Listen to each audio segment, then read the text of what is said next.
안녕하세요. 자, 이번 시간은 이제 일반적인 표현은요, 두 번째 시간입니다. 12번부터죠. 12번. 여기서부터는 이제 진짜 세무 2급 수준이라고 볼 수 있는 것들이 나옵니다. 솔직히 지금까지는 회계 2급 수준이에요. 어려워하시면 안 됩니다. 자, 12번부터는 부도 발생한 아잉석유에 대한 외상 매출금을 대손 처리하래요. 단 대손 처리 시점에 충당금이 고맙게도 나와 있습니다. 만약에 조금 여러분 귀찮게 하면은 충당금을 조회하라고 나오잖아요. 그러면 합산 가서 충당금을 조회하고 와야 되는 건데, 또 계정변환장도 물론 되지만 여기는 친절하게 써 있으니까 됐고, 중요한 포인트는 이거죠. 대손세액공제. 대손세액공제가 뭐다 아니야 이러고 있으면 이론 안 배운 거죠. 이론 하셔야 됩니다. 근데 여기는 고려하지 않는답니다. 고려하지 않으니까 땡큐죠. 그럼 이럴 때는 그냥 대손 처리하는 것만 분개하면 끝나요. 대변의 외상매출금, 차변의 충당금, 대손상각비 끝. 입력하면 되죠. 이거 분개 쓰고 자시고 할 필요도 없어요. 사실은 이 정도는 진짜 그냥 할 정도가 돼야 세무 2급 수준이 된 겁니다. 날짜가 어디 갔니? 9일이에요. 09 대변의 외상매출금 108의 거래처가 아잉석유예요. 금액이 100만 원. 그리고 충당금 차변에 여기서 대손 치고 엔터 치고 이렇게 하는 사람은 야간 사람이고, 좀 이제 공부 좀 한 사람, 이제 저랑 같이 한 사람들은 우회가 108이에요. 그럼 볼 것도 없이 1097 정도가 돼야지 2급 정도 할 수 있는 센스가 된 거죠. 물론 대손 쳐도 됩니다. 되긴 돼요. 결론적으로 되지만 웬만하면 이런 정도 센스는 딱 108, 109 이 정도는 그냥 하셔야 됩니다. 금액은 얼마였지? 30이었나? 밑에 있지 참 30만 원. 파일 보다가 책 보다가 이러려니까 막 거시기 해요. 그 다음 또 나머지는 대손상각비 835. 물론 대손 치고 엔터 치니까 너무 많아. 한 글자 더 쳤더니 대손상각비가 떠. 이렇게 해도 되죠. 이렇게 해도 되지만 835 자주 쓰는 거 외워버리면 훨씬 편합니다. 다음입니다. 자, 그 다음 13번. 전기의 횡성의 외상매출금 440인데 부가세가 포함되어 있어요. 부가세가 포함되어 있으니까 공급가액은 400, 부가세 40. 이건 계산기 안 두드려도 그냥 나와야지요. 그런데 회수불능으로 대손 처리했대요. 여기까지는 아까랑 똑같습니다. 아니구나. 근데 하였으나 오늘 현금으로 회수했어요. 대손됐던 걸 회수한 거야. 거기에다가 상기 금액은 부가세 확정 신고 때 대손 요건 충족으로 인하여 대손세액공제를 받은 바 있다. 아까 같은 위의 문제는 대손세액공제를 적용하지 않았지만 지금은 대손세액공제를 받았었대요. 그럼 머릿속에 대손세액공제 받을 때 분개가 돼야죠. 안 되는디? 그럼 또 덮어요. 빨리 이론 강의 다 소화하고 오셔야 됩니다. 이론 강의. 사실은 이론만 들으면 지겨우니까 이론 실무를 같이 하라 하지만 제일 좋은 건 이론 다 해서 어느 정도 체계가 잡히고 실무를 해야지. 지금 이것도 이론이 안 되면 이거 분개가 안 되는 거잖아요. 차변이 3번, 대변이 4번 이거 몰라서 입력 못하는 게 아니죠. 대손세액공제에 대한 내용을 모르면 안 됩니다. 또 친절하게 과정 설명을 드리면 만약에 제품 매출했었다. 이게 400만 원, 만 단위로 할게요. 그리고 대변의 부가세 예수금 요게 40만 원 이랬었겠죠. 매출할 때. 그리고 차변의 외상매출금 108 외상매출금 해서 요 금액이 442였겠죠. 이건 그냥 지금 과정까지 처음이자 마지막 일단 할게요. 어쨌든 이렇게 과정까지 하면 매출할 때 분계 이렇게 됐죠. 그랬다가 대손세액 공제 받을 때 만약에 대손됐다. 그럼 대변의 외상매출금 440을 없애주면서 차변에 대손됐으면 이 부가세 매출세액을 그대로 두고 납부해라 그러면 억울하죠. 나 돈도 못 받았는데. 그래서 요건 충족되면은 부가세 예수금을 매출세액에서 차감하지요. 이렇게 공제받는 분계는 다 되어 있으리라 믿어도 되지요. 이 정도는 다 되어 있어야 됩니다. 세무2급도 이론에서 했어야 돼요. 그리고 나머지는 대손 충당금 이런 식으로 처리했겠죠. 이렇게 처리했었겠지요. 전기에. 그러다가 드디어 오늘 받은 겁니다. 현금으로 받았대요. 현금으로. 그리고 중요한 건 이 매출세액을 대손 발생해서 공제를 받았잖아요. 요거구나. 공제를 받았었죠. 근데 무사히 현금으로 받았네? 그럼 이제 공제 받았던 부가세 다시 토해내야 되잖아요. 다시 갚아야죠. 아니 정상적으로 이제 매출액을 회수했으니까 부가세 다시 내야 됩니다. 내야죠. 자랑스럽게 내야죠. 그리고 나머지는 대손됐던 걸 받았을 때는 전부 다 대변에는 대손 충당금으로 이제 다시 없애주는 거죠. 요게 400 이렇게 하면 되죠. 물론 이 문제 정답은 요겁니다. 이 문제 정답은. 그래서 이 얘기 안 해도 머릿속에 이 붕괴가 될 정도가 되면 이제 그게 오리지널 세무이급 수준이 된 거지요. 자, 그래서 요거를 입력하면 돼요. 3월 11일자네. 날짜 3월 11일자. 3월 11일자로 대변에 차변부터 할까? 차변에 현금부터 얼마지? 440이었죠? 440 들어오고 대변에 이제 부가세 예수금부터 255, 135도 몇 번 하다 보면 외워지는데 뭐 굳이 뭐 꼭 외우라고는 안 할게요. 요 금액 40만 원부터 다시 부활시킵니다. 40만 원 부활시키고 나머지는 대손 충당금 109 이렇게 109는 왜 알아요? 외상매출금 다음 번호니까 이 정도는 센스껏 해야 됩니다. 됐죠? 자, 그 다음 문제 14번. 작년에 전기죠. 대손충당과 상계에서 대손처분하고 대손세 공제까지 받았던 외상매출금 똑같은 문제죠. 그러니까 받았던 외상매출금 55만 원에 부가세가 포함되어 있고 현금 받았대요. 똑같은데? 예, 부가세 신고서에 반영을 생략해라. 위에랑 같은 거죠. 금액만 다르죠. 여기서는 400에 40이고 여기는 50에 5. 50에 5죠. 분기는 똑같습니다. 차변에 현금, 대변에 부가세 예수금, 대손 충당금. 이 정도는 그냥 보자마자 입력할 정도가 돼야 이제 오리지널 합격 수준이 됐다 이거죠. 날짜가 며칠이라고요? 15일. 차변에 현금으로 받았나? 이것도 현금. 금액은 55. 그리고 대변에 중요한 건 부가세 예수금, 부가세 예수금. 뭐 안 외웠으면 부가 이렇게 해서 둘 중에 하나 선택하면 되니까 이 5만 원이죠.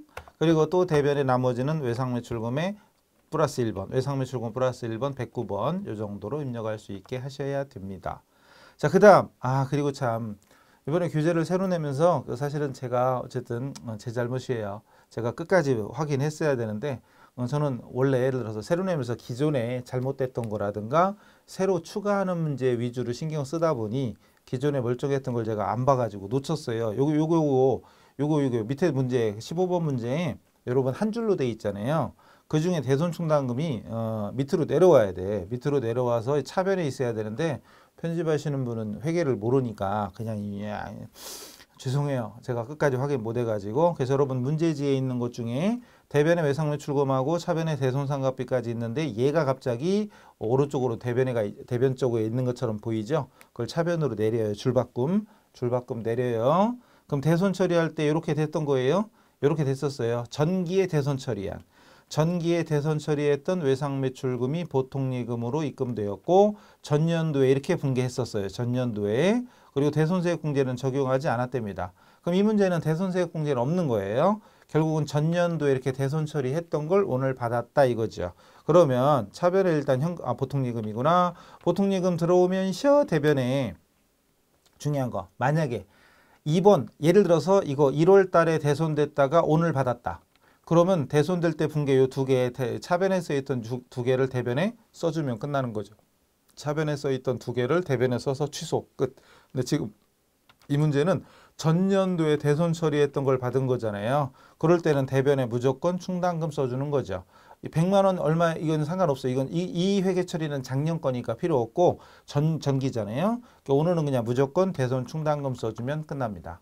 이게 뭔 소린가 모르면 이것도 회계이급. 이거 세무이급 아니에요? 회계이급입니다. 대손세액 공제까지 들어가면 세무이급. 대손세액 없으면 회계이급. 회계이급에서 여기까지 이미 다 했습니다. 우리는. 그러니까 이걸 모른다는 얘기는 회계이급도 제대로 안 했다는 얘기이기 때문에 단계를 건너뛰시면 안 됩니다. 실무에 나가면 여기서는 회계 배우고 오세요 이러면 되지. 실무에 나가면 큰일 나요. 진짜 큰일 납니다. 자, 날짜가 25일입니다. 25일 날 차변에 당좌액 보통예금으로 돈이 들어왔고 200 들어왔고 중요한 건 대변입니다. 대변에는 대손 충당금 써주면 끝이에요. 대손 충당금 써주면 끝. 주의할 점은 만약에 이게 같은 전기가 아니라 단기였다. 그럼 차변에 써있던 이 두 개를 대변에 똑같이 써주면 됩니다. 자, 다음 단기 대여금인 100만 원이 대손이 확정되어서 대손 처리했대요. 단 충당금이 없었답니다. 만약에 충당금 있었으면 단기 대여금 플러스 1번 충당금 까야죠. 대손되는 분계 어디 갔어? 대손되는 분계 이거 안 썼나? 대손 처리되는 분계 여기는 외상매출금이고 여기는 대여금이죠. 그 차이죠. 똑같아요. 굳이 분계를 쓰자면 대변에 단기 대여금이 없어지고 대여금. 거래처 적어야지. 거래처가 재능가구예요. 재능가구고 차변에 원래는 대손충당금이 있었다면 대여금 플러스 1번. 대여금 플러스 1번에 대손충당금을 있으면 써야죠. 대손충당금이 있으면 써야 되는데 물론 이 문제는 없어요. 없으니까 결론은 뭐죠? 대손상각비가 아니라 기타의 대손상각비입니다. 뭐라고요? 기타의 대손상각비. 이것도 역시 만약에 모른다 그러면은 회계 1, 2급을 안 하신 거예요. 세무 2급에서 이런 소리 하면 안 됩니다. 예를 들어서 어떤 수준이라는 게 있잖아요. 이 수준에서 얘기하는 거랑 이 수준에서 얘기하는 게 있는데 이 수준인데 이걸 얘기한다. 그러면 결국은 욕먹어요. 진짜. 눈물의 씨앗이에요. 그러니까 이런 것들은 이론 강의 시간을 통해서 확실히 숙지하고 있어야 되고 이것도 회계 2급 수준입니다. 대손세액공제 빼고는 회계 2급이에요. 다. 자, 그래서 이거 입력하면 3월 18일자 날짜가 25일 다음에 18일이야?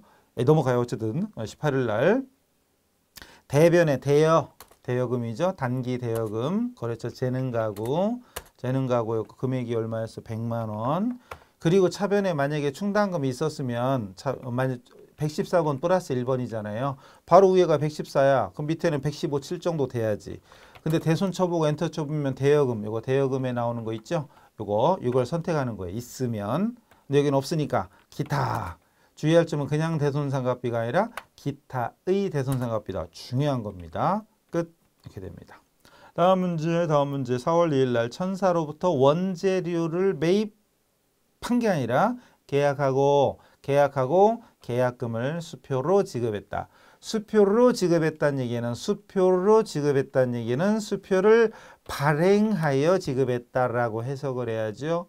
왜요? 이러고 있으면 회계이익 가서 질문하셔야 돼요. 그래서 이거는 계약금 줄 때 쓰는 말은 선급금이죠. 선급금이고 거래처 천사. 그리고 대변은 수표 발행했으면 당좌예금 끝. 우리는 이 정도 메모에도 넘치는 거고 사실은 계약금 하는 순간 머릿속에 선급금 떠오르고 수표 나오면 당좌예금 이러면 끝난 거죠. 분개 쓸 필요 없습니다. 그냥 입력하시는 거예요. 그냥 날짜 4월로 바꿔야 되겠네. ESC 04 엔터 02 그래놓고 어느 변부터 쓰는 건 상관없습니다. 대변에 당좌예금 102 금액은 1,500이네. 왔다. 1,500 쓰고 차변에 선급금 자주 쓰다 보면 코드 외워지니까 선급 치고 엔터 치면 나오지요. 거래처 어디였더라? 천사 끝. 거래처 빠뜨리면 감점. 이것도 회계 2급에서 징그럽게 많이 한 거잖아요. 회계 2급, 세무 2급 수준이 아니에요. 이 정도는. 대박 공고에서 기계장치를 구입했다가 아니라 역시 계약했습니다. 계약을 하고 계약금을 수표로. 똑같은데? 똑같은 문제인데 수표 발행하여. 그럼 차변의 선급금, 대변의 당좌예금 똑같아요. 거래처만 대박으로 바뀌는 거죠. 그러니까 원재료든 기계든 계약금 준 건 선급금입니다. 그럼 차변의 선급금, 대변의 당좌예금 끝. 자, 업무차 지방 출장을 가게 된 영업팀 사원의 출장비로 100만 원을 보통예금 통장에서 이체해 줬어요. 그리고 사후정산 나중에 정산하기로 했다. 전도금 계정을 사용할 것이라고 문제에 써 있습니다. 이것도 2점이래.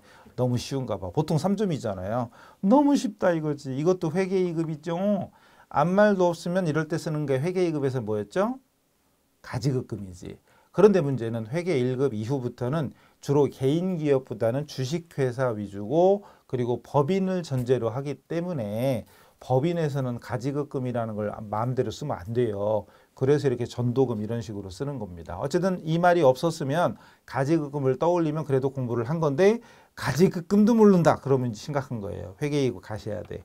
여기서는 전도금이에요. 분명히 써 있습니다. 전도금이고 대변의 보통예금 끝이에요. 이것도 메모할 필요도 없죠. 문제에 써 있는 거 체크했으면 지금 제가 그 색깔 칠해 드리는 게 여러분 문제 푼다면 이게 줄 쳐가면서 동그라미 쳐가면서 풀면 되는 거죠. 시험장에서는 문제지에다 줄 치면 되죠. 동그라미 치거나 체크하거나. 그리고 바로 입력하면 돼요. 느긋하게 천천히. 이거 쓰는 건 시간 낭비죠. 진짜 그냥 딱 보면 나옵니다. 4월이네. 4월 왔구나. 날짜 15일로 가고 어느 변부터 쓰는 건 상관이 없습니다. 대변의 보통예금 103 그리고 방향키 화살표로 가렸죠. 엔터 치지 말고 엔터 치면 갑자기 천사가 떠. 천사는 좋겠지만 그러시면 안 돼요. 금액은 얼마지? 100만 원. 그리고 차변에다가 가지급금이 아니라 문제에 써 있는 전도금. 그 말이 없었으면 가지급금이라고 할 수도 있습니다. 자, 넘어가. 그 다음은 20번에 4월 15일 날 계상된 가지급금. 여기는 가지급금이었대. 아까 제가 이 말이 없었으면 가지급금이라고 그랬잖아요. 회계이급, 회계이급. 근데 가지급금 처리했나 봐. 근데 원래 법인은 가지급금을 쓰면 나중에 배우겠지만 세무일급감 배우겠지만 대표이사 가지급금 이런 것 때문에 문제가 심각해져요. 어쨌든 여기선 가지급금 돼 있었대. 근데 이무영이 대전에 출장 갔다 오고 출장비로 다음과 같이 정산, 사후 정산했어요. 아까는 저기 가지급 했던 거고 여긴 정산하는 겁니다. 가지급금에 대한 거래처 입력은 생략해라. 제 가지급금의 이무영이라고 입력할 수도 있는데 이제 생략하래요. 지출 내역 이렇게 썼대. 그리고 현금이 13만 원 남았대. 남은 건 돌려받아야 되죠? 남은 건 돌려받아야 되지. 그럼 출장비를 줬을 때 차변에 가지급금이었었겠지요. 오늘은 대변으로 가지급금 없애주는 거잖아요. 그런 게 공부가 돼 있다면 이 상태로 날짜 18일 딱 적고 대변에 가지부터 씁니다.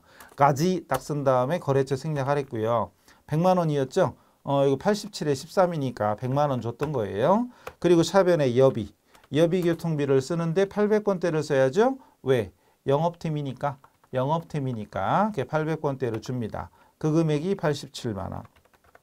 그리고 나머지는 현금으로 차변에 현금으로 받으면 끝. 현금 돌려받겠죠. 현금 잔액은 현금으로 받아야죠. 현금으로 받았다는 소리가 없는데요.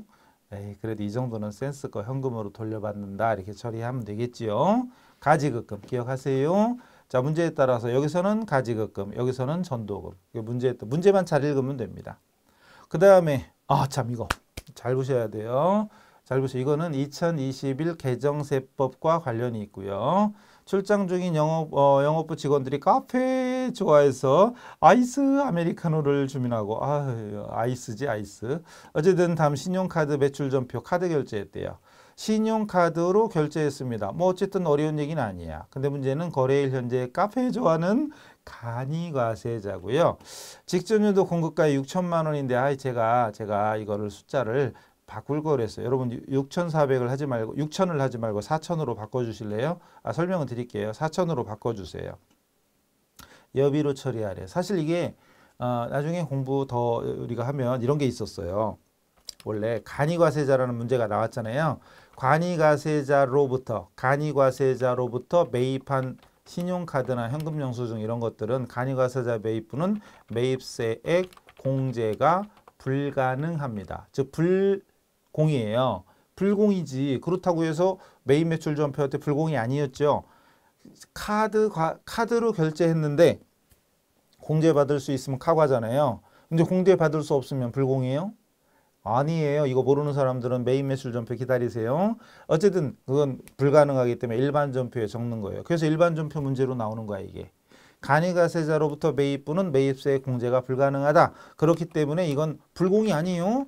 불공은 뭐였죠? 불공은 54 불공은 세금 계산서를 받았는데 불공제 사유일 때야. 나중에 매입 매출 전표에서 합시다. 이게 뭔 얘기요? 이 모르는 사람들은 기다리세요. 나중에 매입 매출 전표 해야 됩니다.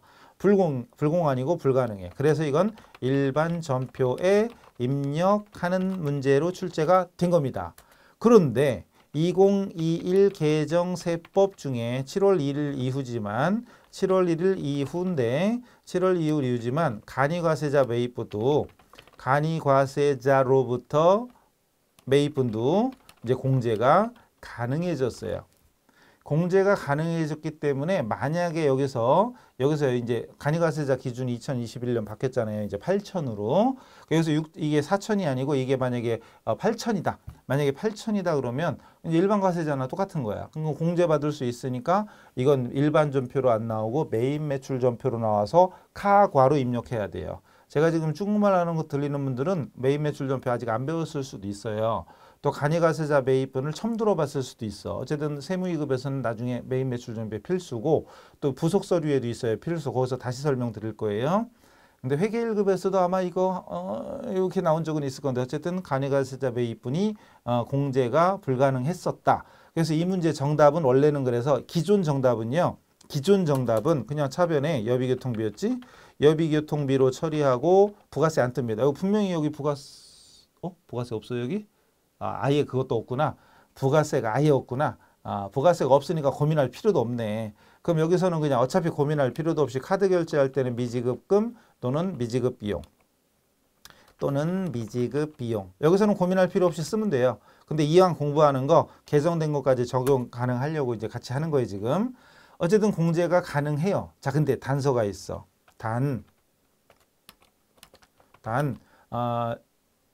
사업 개시자, 신규 사업, 나중에 이제 다시 할 거니까 신규 사업자라든가 직전 연도 공급 대가가 4,800만 원에 미달하는 4,800만 원에 미달하는 경우에는 공제가 불가능해져요. 공제 불가능. 이렇게 돼요. 그래서 다시 원래는 이제 개정세법 때문에 이제 2021년부터는 간이가세자로부터 카드 결제하는 것도 공제가 돼요. 근데 이 문제는 그거 다 필요 없었네. 부가세가 없었어. 보통은 여기에 공급가액 나오고 부가세가 나오니까 고민할 뻔했는데 그것도 안 봤네. 이것만 보고.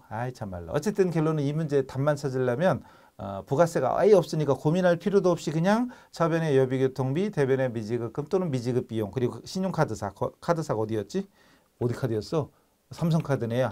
삼성카드 여기 있네요. 여기 삼성카드 여기 있네요. 밑에 게 삼성카드. 그래서 삼성카드를 적어주는 걸로 끝입니다. 이 문제는 고민할 필요가 없었어요. 근데 나중에 이제 본격적으로 또 매입 매출 전표 하다 보면 개정세법 내용까지도 또 정리를 해야 됩니다. 어차피 나중에 우리 실기에서 또 할 거니까 일단은 오늘은 일반 전표니까 넘어갑시다. 11,600원이죠. 그냥 냅다.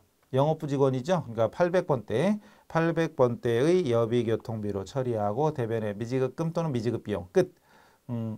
나머지는 잊으세요. 자, 바로 입력할까요? 입력 안 해도 되지 뭐 사실은. 어쨌든 뭐 4월 21일 날 차변의 여비 800번대겠죠 물론. 그리고 11,600원이죠. 11,600원. 그리고 대변의 신용카드 결제하면 보통 미지급금이죠. 미지급금인데 우리 시험은 관대하기 때문에 미지급금도 맞다고 하고 미지급 비용, 차변이 여비교통비 비용이니까 차변이 비용이면 대변의 미지급 비용 쓰는 것도 맞다고 해줍니다. 근데 카드사에 주는 거잖아요. 뭐 차변 항목의 문제가 아니라 카드사에 줄 돈이니까 보통은 미지급금이 맞아요. 또 우리 시험은 워낙 관대하기 때문에 다 맞다고 해줍니다. 삼성카드 매입이죠. 매입. 삼성카드로 해도 되겠죠. 뭐 이렇게 두 개나 나왔대? 삼성카드 매입으로 이렇게 합시다. 넘어가요. 끝. 다음 문제. 생산부 직원용 기숙사 제공을 위해서 원룸 두 채에 대해서 임대차 계약을 맺고 이와 관련된 보증금을 당좌예금 계좌에서 이체했대요. 기간 2년이고 보증금 2억 원이래. 그러니까 보증금 낸 거죠, 결론은. 보증금 낸 거니까 임차 보증금 아니에요? 임차 보증금이죠. 빌딩 이름 있나? 빌딩 이름 없는 것 같은데. 그죠? 없으면 냅두면 되고. 대변에 당좌예금 끝. 이거죠 뭐. 임차 보증금 끝. 입력하는 거 이제 아무것도 아니죠. 보증 찍으면 되잖아요. 이제 입력은 회계이급에서나 설명하지. 여기서는 필요 없잖아요. 날짜가 어디 갔어? 22일 날 차변에 보증 딱 찍어보면 보증금이 나오고 그중에 첫 번째가 임차 보증금이네요. 그리고 빌딩 이름이 있었으면 종합빌딩 이렇게 쓰면 되는데 없어 문제. 그리고 금액 2억이랬나? 2억. 에? 2억 맞네. 200 플러스 엔터. 그리고 대변에 당좌예금 102. 그럼 끝이죠. 다음 문제. 당사는 제품을 교환할 수 있는 상품권. 지금 제가 여기 써놓은 거는 당연히 기출문제들 중에 유형별로 추려놓은 거예요. 사실은 세무이급 정도면 일반 전표는 설명할 필요가 없죠. 다 아는 거지. 거래 내용이 문제니까. 거래 내용은 이론 통해서 하는 거고 사실 해드릴 필요가 없는데 그래도 정리 차원에서 80문제를 쫙 선별해가지고 유형별로 대비하는 거니까 여기 있는 건 다 기출문제들입니다. 예전에 기출문제 제가 문제를 다 만들진 않았을 거 아니에요. 앞에서 왜 매각거래, 차익거래 이거 살짝 바꿔놓은 거고 나머지는 거의 대부분 문제 그대로 놓은 겁니다. 추린 거예요. 어제는 상품권 장당 10,000원짜리 300장. 300만 원을 발행했었나 봐요. 판매했는데 현금으로 400만 원 받았대. 본 거래에 대해서 거래처 생략하래. 왜 나왔지 이게? 뭐 왜 나오긴 왜 나와? 일단 현금 판매했으니까 현금이고요. 중요한 건 대변이지. 대변이 뭐죠? 상품권 발행했을 때? 선수금이죠. 뭐라고요? 선수금. 이때 선수금에 보통 거래처를 걸잖아요. 보통 거래처를 거는데 지금은 걸지 말래. 왜? 상품권이 특정인한테 간 게 아니잖아요. 여러 명한테 갈 수 있죠. 누구한테 돌아올지 모르니까 거래처를 걸 수가 없는 거지. 여기서는 선수금을 거래처 거는 게 아니라는 말이에요. 물론 친절하게 거래처 입력 생략할 것이라고 써 있으니까 고민할 필요도 없습니다. 현금, 선수금 끝. 입력은 알았어. 그 다음 영업직 직원들, 영업직인지 생산직인지 꼭 필요하잖아요. 직원들 능력 향상을 위해서 외부에서 강사 초빙해서 교육을 했대. 교육을 하고 강의료, 교육한 후 강의료로 50만 원 줬대요. 이때 세금 3.3%. 원래 소득세 원천징수율 3%인데 거기에 지방소득세가 3%에 10%, 즉 0.3%, 합쳐서 3.3, 3.3% 떼고 나머지는 보통예금 통장에서 계좌 이체했다. 그리고 소득세와 지방소득세 합친 전체 금액을 기재해라. 3.3%. 차변에 일단 800번대의 교육훈련비정, 교육훈련비고 대변에 세금 뗀 거 뭐라고 그래요? 죠. 이웃사 쓰면 우리는 예수금이구나 알아야죠. 나머지는 보통예금 끝. 이거죠. 3.3%가 얼마인지 그건 알 필요 있겠다. 50만 원에 3.3%. 그럼 이 금액은 16,500원. 요거는 뭐 메모할 필요도 있겠죠. 이건 메모할 필요. 50만 원에 3.3%니까 16,500원. 이 정도로 메모는 요 정도. 나머지는 분개를 안 써도 돼요. 날짜 5월 1일, 날짜 0501, 그리고 차변에 교육 그래놓고 800건대 만약에 생산직 교육훈련이면 500건 되겠죠. 물론 금액이 어디 갔지? 50만 원이고요. 그리고 대변에 254 예수금 금액은 16,500원. 어이구 16,500원. 그리고 대변에 나머지는 다 보통예금에서 이체했다. 끝. 나머지 차액은 자동으로 뜨니까 우리는 고민할 필요 없죠. 그죠? 다음 문제. 그 다음 이거 잘 보셔야 돼요. 영업사원의 직무 능력 향상을 위한 외부 강사 강연료입니다. 강연료 지금 현금으로 줬대. 근데 여기 기타 소득으로 원천 징수한 내역이 다음과 같다. 적절한 회계 처리하시오. 라고 돼 있는데 총 지급액은 300이에요. 근데 필요 경비가 있고 소득세율이 있고 지방소득세는 소득세의 10%래야.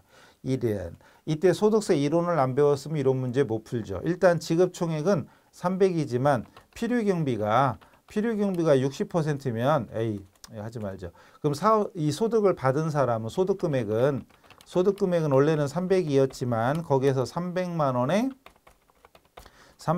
원에 필요 경비 60%를 빼요. 60%를 따로 쓰면 60% 180인데 이렇게 써도 되겠죠. 1-0.6 이래도 되겠죠. 60% 떼니까 40%. 그럼 120만 원. 아니죠. 368, 180 맞죠? 3, 42, 120만 원이죠. 120만 원이 소득 금액이에요. 1-0.6 이해할 수 있죠. 이 정도는 60% 떼니까 따로 쓰면 300에 60%니까 180. 300에서 180 빼면 120이죠. 이 정도도 되리라 믿고. 자, 그 다음 소득세. 그럼 소득세는 소득세 플러스 지방소득세, 지소세라고 하죠. 지소세까지 같이 해버리면 120만 원 곱하기 20%에 10%가 또 붙어. 그럼 22%예요. 20%에 다시 10%가 붙는 거니까 22%, 0.22. 그럼 얼마야? 2424니까 264인가? 264죠? 26만 4천 원. 맞아요? 264. 이거를 우리가 계산을 해야 됩니다. 이렇게. 그리고 분계는 아까랑 똑같죠. 차변의 교육훈련비 300에, 대변의 예수금 264. 아까는 3.3%가 나온 거고 지금은 20%에 다시 10%입니다. 그러니까 소득세 20%니까 이 소득세 20%에 10%예요. 요거 20%에 10%니까 2%야. 그러니까 20에 2, 22%예요. 이 정도면 됐겠죠. 자, 예수금 26만 4천 원입니다. 이거 분계를 굳이 안 써도 이 정도 이제 소득세만 계산하면 바로 입력하면 되죠. 날짜가 어디 갔어? 5월 5일이네. 5월 5일 노는 날 그죠? 차변에 교육훈련비. 근데 이것도 영업사원이니까 800번대로 줘야 되고요. 그리고 금액이 300입니다. 그리고 대변에 254 예수금을 줘야 되는데 이 금액을 우리가 구해야 돼. 그게 바로 264죠. 광야에서 264 그죠? 나머지는 보통예금으로 이체했다. 아닌가? 현금 줬나요? 어디 갔어? 현금으로 줬다네. 현금이네요. 현금이에요. 아까 여기 현금 줬어요. 현금. 그래서 분계를 메모 안 해도 되겠지만 굳이 메모하면 800번대 교육훈련비하고 이 문제 포인트는 예수금. 이 금액이 아까 얼마였죠? 264인가? 264. 이게 포인트고 나머지 현금 줬대요. 이 분계를 왜 쓰고 있지 근데? 이제 시간 낭비죠. 넘어갑니다. 다음. 영업부. 또 영업부야. 영업부인지 생산부인지 꼭 기억해야 돼요. 그 생산 직원 서류시에게 다음과 같이 원천징수 세액을 차감하고 1월분 급여를 보통예금 통장에서 이체했다. 하나의 과정. 공제액은 하나의 계정으로. 즉 공제가 여기 두 개네. 국민연금하고 소득세 이거 다 떼는 거죠. 한꺼번에 처리하라는 얘기죠. 250에서 24만 원을 떼고 226을 줬다 이거죠. 이거 분개해야 되나? 800번대 1번. 비용이 800번대잖아요. 그중에 1번이 급여죠. 이 정도는 코드 없이 그 급여 안 쓰고 코드 이 정도는 알아야 되고요. 254 예수금 그리고 나머지 이제 이거 분계를 왜 쓰고 있나 모르겠죠. 103 시간 낭비인 거 아실 거예요. 이것도 회계 2급이죠. 세무 2급 아닙니다. 회계 2급입니다. 그래서 5월 15일 날 차변에 800번대 1번. 물론 급여라고 쳐보면 많이 나오는데 그중에 800번대 나올 때까지 내려가야 돼요. 얼마나 답답해요. 아는 사람이 보면 답답하죠. 자, 금액이 얼마래고요? 250. 그리고 대변에 254의 수금. 이 금액이 두 개. 요거 20만 원에 4만 원에서 24만 원. 그리고 나머지를 보통 예금이었나 현금이었나? 어디 갔어? 보통 예금이죠? 보통 예금. 급여를 보통 예금에서 지급했다. 끝. 금액 차액은 자동으로 계산되니까 끝. 자, 그다음 우리은행에 예치된 정기예금인데 만기 1년짜리고요. 만기일이 됐대. 그래서 원금과 예금에 대한 이자. 근데 이자를 받는데 문제는 이자에 대한 소득세가 원천 징수된 후에 보통 예금 통장으로 돈이 들어왔습니다. 자, 이거 중요한 거 있죠? 되게 중요한 거 있습니다. 원천 징수가 두 가지잖아요. 원천 징수가 두 가지입니다. 아까 위에처럼 강사료 지급하면서 세금 떼는 원천 징수. 그 254 예수금이잖아요. 예수금. 여기도 예수금이었죠. 급여라든가 교육훈련비를 지급하면서 세금을 떼고 주는 건 예수금인데 지금 이자를 받는 거잖아요. 그 원천징수가 두 가지예요. 그래서 원천징수 이것도 솔직히 회계 1급 정도면 충분히 하고도 남아야 됩니다. 여기 두 가지입니다. 하나는 소득의 지급자. 소득을 지급하는 지급자가 원천징수하는 거. 그럴 때는 대표적인 게 차변에 급여 등 나오고 대변에 예수금이었잖아요. 아까 지금까지 했던 거 계속 예수금 이거 이 번호 자동으로 뜨는 거 귀찮아 이거. 나머지 현금이든 예금이든 중요한 건 예수금 이거고 중요한 건 2번 소득의 지급을 받는 자.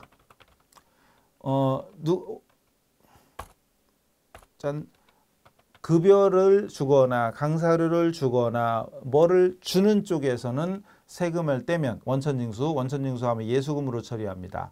그러나 소득을 지급받는 자, 즉 이자를 받거나 수수료를 받거나 할 때 뗀다. 그럼 떼이고 받는 거죠. 대표적인 게 바로 지금 이 문제처럼 이자 수익이죠. 이자를 받는데 세금을 떼고 받아. 이럴 때 떼는 부분은 선납세금이죠. 그렇죠? 이거를 여러분이 알고 계시냐 이게 포인트. 나머지는 현금이든 예금이든 들어오겠죠. 자, 중요한 건 요거죠. 예수금이냐 선납세금이냐. 바로 이 문제처럼 이자를 받을 때는 선납세금. 여기까지가 이미 공부가 되어 있어야 정상적인 세무2급 수준. 처음 들어봤어요. 그럼 회계 1급 건너뛴 거죠. 그럼 안 됩니다. 그래서 이 문제 정답으로 가면 일단 정기예금부터 찾는 거죠. 만기가 됐으니까. 예금 자산인데 만기에 대해서 찾는 거니까 돈 받는 거니까 대변으로 가서 없어져요. 정기예금 없어집니다. 그리고 이 금액이 어디 갔어? 1,000만 원이었네. 그리고 이자도 받는 거야. 대변의 이자 수익. 이자 수익이 원래는 40만 원이었죠. 근데 거기서 세금 떼고 받는데 그럼 차변에 일단 선납세금. 세금을 떼는데 세금이 얼마랬죠? 56,000원이라고 친절하게 써 있었죠? 우리가 계산하는 거 아닙니다. 사실은 왜 56,000원이냐 하면 나중에 소득세 이론 혹시 배웠어요? 소득세 원천징수세율 14%잖아요. 40만 원에 14%가 56,000원이지. 이해되시나? 그래서 56,000원 뗀 나머지 3, 4, 4가 들어왔고요. 결국 원금하고 이자까지 같이 들어온 거니까 나머지는 다 보통예금이죠. 나머지는 보통예금으로 다 들어오는 거죠. 입력할 때는 대변부터 센스껏 입력하면 됩니다. 대변부터 날짜가 5월 20일, 날짜가 20날 주고 대변에 정기예금, 정기예금이고 금액이 어디 갔어? 1,000만 원. 그리고 또 대변에 이자 수익 적으면 되고 금액이 원래는 40만 원이었죠. 그리고 차변에 중요한 거 선납세금 떼는 거. 요 금액이 56,000원. 그리고 나머지가 보통예금으로 들어왔다. 10344. 원금 1,000만 원 플러스 이자에서 세금 뗀 나머지 344. 그래서 10344. 됐죠? 자, 된 겁니다. 넘어가요. 자, 선납세금 기억하시고. 자, 이 문제도 같은 문제입니다. 보통예금 통장인데요. 그 보통예금이 입금됐대요. 그래 통장 거래를 선납세금, 어이구 문제에 써 있어. 선납세금 계정을 사용하여 일반 전표에 적어라. 원래 이자는 10만 원이었대. 근데 세금, 소득세 세금을 14만 원 떼고 86,000원 들어온 거예요. 그럼 아까 이자 수익 요 분계만 하면 되잖아요. 요 분계. 요거죠, 요거. 2분계죠, 2분계. 대변의 이자 수익, 차변의 선납세금, 그럼 나머지가 보통예금 86,000원. 뭐 이거 이 정도는 그냥 보면서 이제 공부가 돼 있으면 이 정도 그냥 할 수 있죠. 날짜 21일. 대변의 이자 수익 금액이 10만 원. 아이 고마워라. 그리고 차변의 선납세금을 적어주는데 요 금액이 14,000원이래요. 그 소득세 원천징수 세율을 배웠으면 14%. 그리고 나머지가 보통예금 들어왔다. 끝. 됐죠? 자, 근데 29번 잘 봐요. 재밌는 거 29번 잘 봐요. 다음은 합격상사 통장 일부 내역인데 다음 통장 거래를 일반 전표에 입력하시오. 원천세는 자산으로 처리한다 라고 돼 있어요. 근데 이 통장이 무슨 예금 통장이냐 봤더니 여기 보통예금 통장이래. 그 보통예금 통장에 입금된 게 86,000원. 그리고 여기서 잘 보시면 결산 이자 중에서 세금을 뗀 금액으로 들어온 거야. 그 이 86,000원이 세금 떼고 들어온 거예요. 세금 떼고 들어온 거야. 그럼 눈치 빠른 분들은 어라? 얘랑 문제가 똑같은 거 아니야? 맞아요. 똑같은 거야. 그런데 똑같은데 이 문제만 딱 보면 이자 수익이 얼마인지 안 써 있잖아요. 근데 이게 이해가 안 되는 사람이 있는 거지. 처음 하는 사람 그럴 수도 있죠. 그러니까 아까 위에는 10만 원이 일단 써 있었어. 그 만약에 이 14,000원이 안 써 있고 만약에 여기서 14% 이렇게 써 있어도 14% 써 있어도 그래 10만 원에 14%가 14,000원이지. 10만 원에서 14,000원 떼면 86,000원이구나. 계산할 수 있죠. 근데 이 문제는 보니까 이자 수익이 얼마가 안 써 있죠. 이게 포인트야, 이 문제. 얼마가 안 써 있어. 근데 얼마가 안 써 있는데 14%뗀 금액이 86,000원인 거지. 그럼 원래 이자 수익이 얼마였을까? 그걸 계산하려면 물론 여기서는 눈치가 빠르면 10만 원이겠지만 이 문제의 자료만 가지고 10만 원을 어떻게 구할 거냐? 구하려면 못 구하는 사람이 있어요. 눈만 껍버. 이런 사람 있어요. 그죠? 그런 사람 지금 눈 크게 뜨고 잘 보세요. 자, 원래 이자 수익이 만약에 100원이라고 쳐. 근데 거기서 세금, 소득세죠. 소득세 몇 프로? 14%, 14원. 이자 수익이 100원이라면 세금이 14원일 거 아니에요. 퍼센트 붙여보면 되죠. 그럼 나머지가 입금되겠죠. 실수금이 되겠죠. 실수금이 86인 거 이해됩니까? 여기다 퍼센트를 붙이면 이자 수익이 100%일 때 소득세가 14%고 그럼 실수령액은 86%에 해당된다. 그럼 이자 소득세 전체 금액을 지금 모르니까 이자 수익 자체가 X잖아요. X 곱하기 1-0.14 14%를 뗐더니 그 금액이 86,000원이다 이거잖아요. 결국은 86%가 86,000원이면 X는 86,000원 나누기 0.86이죠. 86%. 86%가 0.86이잖아요. 그럼 이 X 금액이 10만 원인 거 나오죠. 이래도 이해가 안 되면 산수를 하셔야 돼. 이건 회계가 아니라 산수예요. 그래서 결론은 X는 86,000원 나누기 0.86 그래서 결국은 10만 원이 되는 겁니다. 실제로 이렇게 이게 나온 거예요. 실제로 물론 이게 자주는 안 나오지만 이렇게 나옵니다. 중요한 거예요. 문제 답은 똑같아요. 아까 한 거랑 선납세금이고 선납세금이 자산이잖아요. 자산으로 처리해라 이거죠. 만약에 그럴 일은 없지만 비용으로 처리해라 그럼 법인세 비용 소득세 비용 이렇게 법인세나 소득세, 법인세죠, 법인세. 법인에서는 법인세가 되니까 법인세가 됩니다. 그래서 선납세금으로 처리하는 게 답이고 만약에 비용 처리하라 그러면 법인세 이런 식으로 하면 돼요. 어쨌든 결론은 위에 거랑 분계는 똑같습니다. 자, 다른 점은 여기는 이자가 뭐 14%나 14,000원이 써 있던 거고 여기서는 전체 이자 수익이 일단 안 써 있어서 역산해서 구해야 된다는 점 10만 원. 그게 다른 거죠. 이거 잘 정리하셔야 돼. 이게 세무이급이에요. 이 정도가 세무이급 문제지 솔직히 위에 거 이런 문제는 회계 1급, 회계 2급 수준. 아직까지는 그러니까 아까 대손세액 공제 그 다음에 지금 선납세금. 솔직히 선납세금도 회계 1급까지 100% 소화된 겁니다. 원래는. 그리고 지금 이 문제 소득세율. 이건 세무이급이죠. 이 정도까지 해결하시면 세무이급 수준이 된 겁니다. 자, 원천징수세액까지는 마저 할게요. 원천징수세액까지는 요거. 여기 이자 또 있어요. 이자가 발생해서 은행에서 이자 20만 원 발생, 이자 수익이겠죠. 그래서 이자 소득에 대한 원천징수세액 28,000원. 이게 선납세금. 나머지가 보통예금 들어왔다. 그리고 원천징수세액은 자산계정으로 처리해라. 그게 선납세금이에요. 그게. 그 분계는 똑같아요. 대변의 이자 수익, 차변의 선납세금, 나머지는 보통예금. 금액만 다르죠. 20만 원. 그럼 20만 원에 14% 28,000원. 나머지 보통예금. 자, 31번. 이거. 자, 전월의 신창상회에 대여한, 일시적으로 대여한 대여금 500만 원과 이에 대한 이자를 합해서 5430인데 5430인데 세금을 떼고 난 금액이래요. 그럼 보통예금 통장에 들어왔대. 그리고 원천징수세액은 비용 처리하지 아니한다. 비용으로 처리하지 아니한다. 바꿔 말하면 자산 처리한다는 얘기죠. 예? 결국 선납세금 처리하라는 얘기예요. 자산 처리하라 그 얘기입니다. 여기서 대여금하고 받은 거죠. 대변의 일시니까 단기 대여금입니다. 단기 대여금 거래처는 신창 이 금액이 500이었고요. 그리고 이자 수익이 발생한 거죠. 이자 수익이 발생했는데 이자 수익이 얼마라고는 안 써 있죠. 근데 눈치 빠른 분들은 가만히 있어봐. 세금 7만 원 떼고 543. 즉 500만 원은 원금이니까 443만 원이네. 아하, 그럼 이자 수익이 50만 원이었구나. 추정이 가능하죠. 거기서 7만 원 세금 뗐대. 그럼 선납세금으로 7만 원을 떼는 거죠. 선납세금 7만 원 떼고 나머지는 보통예금 들어온 겁니다. 보통예금 103 이런 식으로 된 거지요. 이런 식으로 잘 수 있겠죠. 이자 수익이 50만 원이라고 안 써 있지만 세금을 7만 원 뗀 금액이 43만 원. 원금 500 빼고 그 500은 따로 있으니까. 그러니까 50만 원에서 이 50만 원에서 7만 원을 뺀 43. 그래서 543이 들어오는 겁니다. 그럼 차변 550, 대변 550이 되겠죠.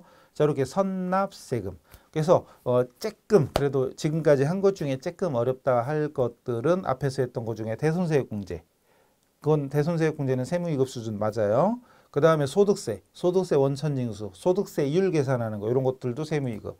그러나 나머지는 다 회계 1급까지 100% 소화하고 넘어왔어야 되는 겁니다. 그래서 여러분이 이 중에 좀 걸리는 게 있다. 물론 처음 들어봤던 것들이 중간에 나온 적이 있죠. 금전대체였나? 그런 것도 안 들어본 게 있긴 있죠. 그리고 소득세율 이거 필요경비 이런 거 안 배운 사람도 아니지. 이론 안 들었으면 안 되니까 소득세 배우고 와야 돼요. 소득세를 혹시 안 들었다 그러면 그런 것들이 좀 낯설 수는 있지만 그거 외에는 100% 난 설명 안 괜히 들었네. 다 할 줄 아는데 이게 정상이에요. 아니 안 들어도 될 걸 혼자 다 아는데 이게 정상인데 에이씨 하나도 모르겠죠. 이런 분들은 이론 공부를 더 열심히 하셔야 돼요. 아셨죠? 자, 일단 여기까지 하고 잠깐 쉬었다가 다음 시간에 이어집니다. 복습 잠깐 하시고 머리 좀 식히고 오세요. 수고하셨습니다.